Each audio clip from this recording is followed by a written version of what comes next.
We are Team Exotic, a group of engineers tackling the problem no one solved yet, building an exoskeleton for fish. Our team includes Belle, John, Shira, Matthew, Sam, and myself, Catherine. Here's the challenge. There are no existing exoskeletons for fish. Researchers today rely on video tracking and geotags, which is not too reliable for studying fish behavior in deep water or turbid conditions. That's a major gap, especially when fish are the gold standard of efficient underwater movement, and we want to study them in their natural condition. That's why we created Exotic's Fish Exoskeleton, a non-invasive, waterproof, lightweight device that uses flex sensors and an IMU to capture real-time body curvature and motion. It provides real-time posture tracking and logs over 500 hours of data on just 1 gigabyte of storage. Through conversations with researchers like Dr. Liao, we've confirmed a real need, and that is marine biologists, roboticists, and behavioral ecologists all want a tool to measure fish movement in real-world environments without disrupting their behavior. The Exotic exoskeleton isn't just a research device. It's a gateway to building the next generation of underwater robots inspired by the best swimmers in nature. Moving on to our solution, we identified key design aspects that were crucial to the success of our device. The exoskeleton must not hinder the fish's natural movement and should be lightweight. The materials used should be able to withstand prolonged exposure to aquatic environments, while also capturing data in real time using LEDs attached to sensors.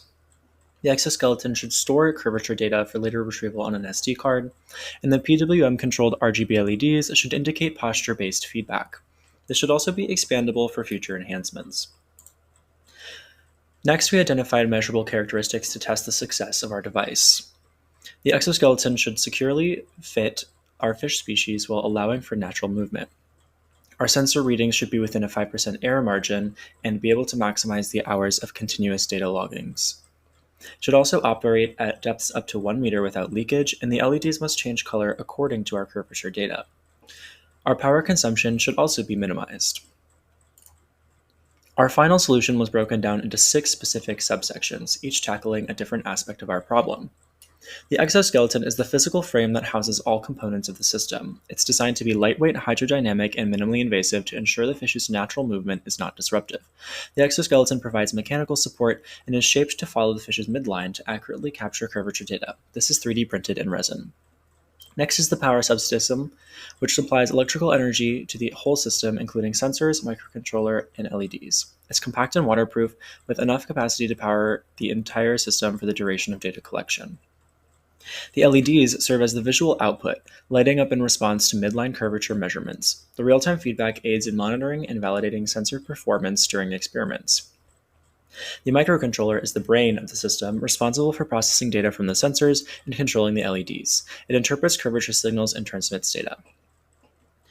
The subsystem of sensors includes our flex sensor devices placed along the fish's midline. Their placement and sensitivity are calibrated to ensure accurate and repeatable measurements with minimal interference.